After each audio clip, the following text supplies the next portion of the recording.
Well, the Russian Kommersant newspaper claims the British Meteorological Office has been manipulating climate change figures in Russia to emphasise rising temperature trends.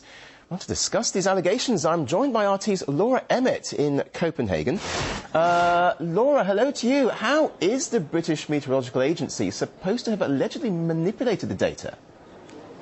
Well, Kerry, this is a report by the Russian Institute of Economic Analysis, and what they've done is taken the temperature data that the Hadley Centre has used on Russia and analysed its completeness. And what they have discovered appears to confirm that the Hadley Centre is in fact manipulating data in order to support this hypothesis of man-made global warming. And how they've done it, according to this report, is that the Hadley Centre has used only 25% of the data that the Russian Meteorological Office provided it with.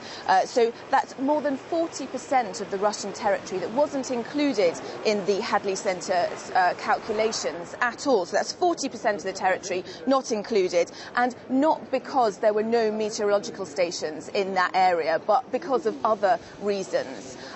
Also, the data from the stations that they appear to have excluded didn't show man-made global warming, and so what the conclusions of the report were that they ignored that data because it didn't fit in with the theory of anthropogenic global warming. And also, they've used a lot of reports from meteorological stations in big cities, and of course they show the effects of what we now call urban warming. Of course, we all know that it's warmer in cities than it is in the countryside. So they've taken that data that's collected from inside the cities, and that's more often used than the more accurate and, if you like, purer data that would come from more remote meteorological stations. Now, Laura, Russia covers over 10% of the world's surface. If the data has been manipulated, what impact could all this have?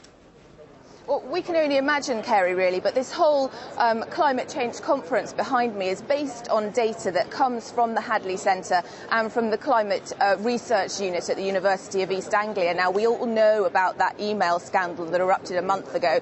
This is a new thing that sort of adds to that, really, and calls into question again the validity of the data. And as you say, Russia is a huge country. 10% of the world's landmass is covered by Russia. And so if you say that the data for Russia isn't accurate and then extrapolate that potentially over the rest of the world, that brings a whole new thing into play. This research by the Russian Institute of Economic Analysis suggests that the temperatures calculated by the Hadley Centre for global warming over the last century or so are 0.69 degrees out. And so we could extrapolate that, as I say, out over the whole world and come up with a totally different figure, which would render these negotiations that are going on behind me really on slightly shaky ground.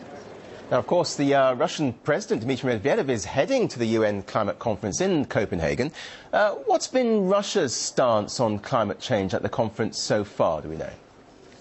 Well, as you say, Medvedev will be here today and tomorrow, Thursday and Friday. They're the final 2 days of with this 2-week conference. Medvedev will be here with a delegation, and shortly before he left, he signed a doctrine on climate change. So he very much supports that and supports giving money to poorer countries to help them to combat climate change. His aide, Arkady Dvorkovich, made a statement. Let's hear what he's got to say. Yesterday, the President signed the climate doctrine of the Russian Federation. It was in development for several months. This document contains a serious analysis of the possible consequences of climate change for Russia and describes the possible challenges we might face, including the natural ones. The doctrine presents information on how climate can possibly affect the health of people and the development of our society in general.